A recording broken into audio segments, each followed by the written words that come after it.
Hello दोस्तों, आप सभी का मन्नू एकेडमी में स्वागत है।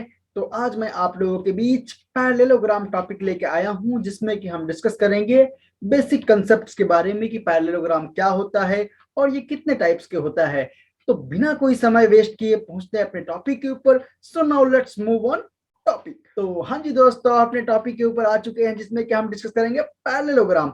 तो मैं आपसे बता दूं कि पैरेललोग्राम किसको कहते हैं। तो पैरेललोग्राम के लिए सिंपल और साधारण सा कंसेप्ट है कि कोई भी ऐसा क्वाड्रिलेटरल जिसका क्या हो, ऑपोजिट साइड्स आपस में इक्वल हो। जैसे कि हमारे पास ये क्वाड्रिलेटरल एबीसी दिख रहा है, जिसमें क्या है, ए बी इक्वल्स टू जो है वो है डी सी, एंड जो हमारा दूसरा है ये A D equals to B C, यानी कि जो ए डी है वो बी सी के इक्वल है।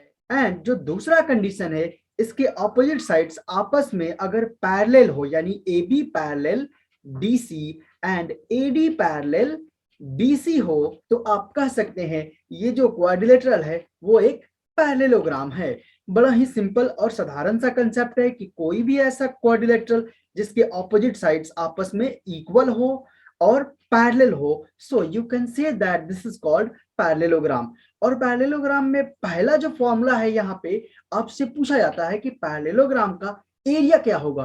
तो एरिया पैरेललोग्राम निकालने के लिए उसका सिंपल और साधारण सा फॉर्मूला है, वो है हमारे पास बेस इनटू हाइट। यानी बेस लीजिए और हाइट दोनों को मल्टीप्लाई कर दीजिए और आपके पास बड़े ही इजी तरीके से क्या आ जाएगा, एरिया ऑफ पैरेललोग्राम आ जाएगा।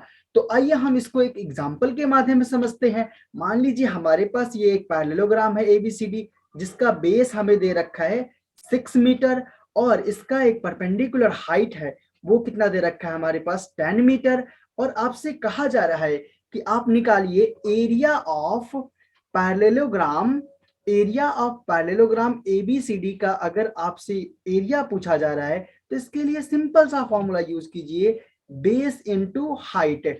यानी बेस हमारे पास कितना है 6 और हाइट कितना है हमारे पास 10 मीटर। इन दोनों को मल्टीप्लाई कर दीजिएगा तो आपके पास आ जाएगा 60 मीटर स्क्वायर। तो आपके पास बड़े ही इजी तरीका से क्या आ जाएगा, पैरेललोग्राम का एरिया आ जाएगा। अब हमारे पास जो इसका अगला है वो है हमारे पास टाइप्स ऑफ पैरेललोग्राम। पैरेललोग्राम कितने टाइप का होता है, तो ये मेनली 3 टाइप्स के होता है। फर्स्ट जिसमें है हमारे पास रेक्टेंगल है, और सेकंड है हमारे पास स्क्वायर है, और जो थर्ड आता है वो हमारे पास रोम्बस है।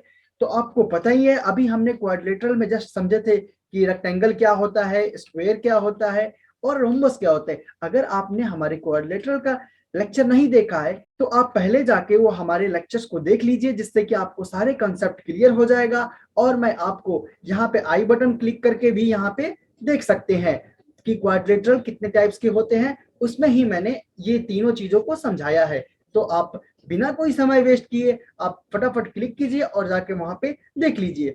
अब हमारे पास जो पैरेललोग्राम का नेक्स्ट टॉपिक है वो है हमारे पास पेरीमीटर ऑफ पैरेललोग्राम। तो अगर आपसे कोई पूछ रहा है कि पेरीमीटर ऑफ पैरेललोग्राम क्या होगा, तो पैरेललोग्राम के पेरीमीटर निकालने के लिए सिंपल और साधारण सा फॉर्मूला है सम ऑफ ऑल साइड्स। पेरीमीटर का मतलब ये होता है लेंथ ऑफ बाउंड्री। तो किसी भी पैरेललोग्राम का अगर आपने पेरीमीटर निकालना है तो उसके लिए क्या कर दीजिए, सम ऑफ ऑल साइड्स। अब मान लीजिए हमारे पास यहाँ पे एबीसीडी क्या है, एक पैरेललोग्राम है। एबीसीडी एक हमारे पास यहाँ पे जो है वो क्या है, एक पैरेललोग्राम है, जिसमें कि हमें ए बी दे रखा है 10 मीटर, यानी जो ए बी है वो डी सी के इक्वल है, तो ये भी 10 मीटर हो जाएगा।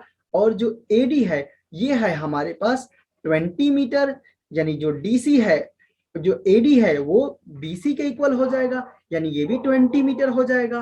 ठीक है, अगर आपसे यहाँ पूछा जा रहा है कि इसका पेरीमीटर निकालिए, यानी perimeter of parallelogram A B C and D equals to, आप सीधा लिखिए सम ऑफ ऑल साइड्स। यानी कि आप क्या कर दीजिए, A B plus B C plus D C plus A D. अब इन चारों को सम कर दीजिए, यानी देखिए 10 प्लस 20 प्लस 10 प्लस 20। ये हमारे पास, ये सबको सॉल्व कीजिएगा तो ये आपके पास आ जाएगा 10 प्लस 20 30, 30 प्लस 10 40, 40 प्लस 20 आपके पास ये आ जाएगा 60 मीटर। तो बड़े ही सिंपल और इजी तरीका से क्या कर सकते हैं, पैरेललोग्राम का पेरीमीटर निकाल सकते हैं। मैं आशा करता हूं आपको पैरेललोग्राम का ये टॉपिक समझ आया होगा और इसी के साथ मैं अपने लेक्चर को समाप्त करता हूं। Thank you for watching my video.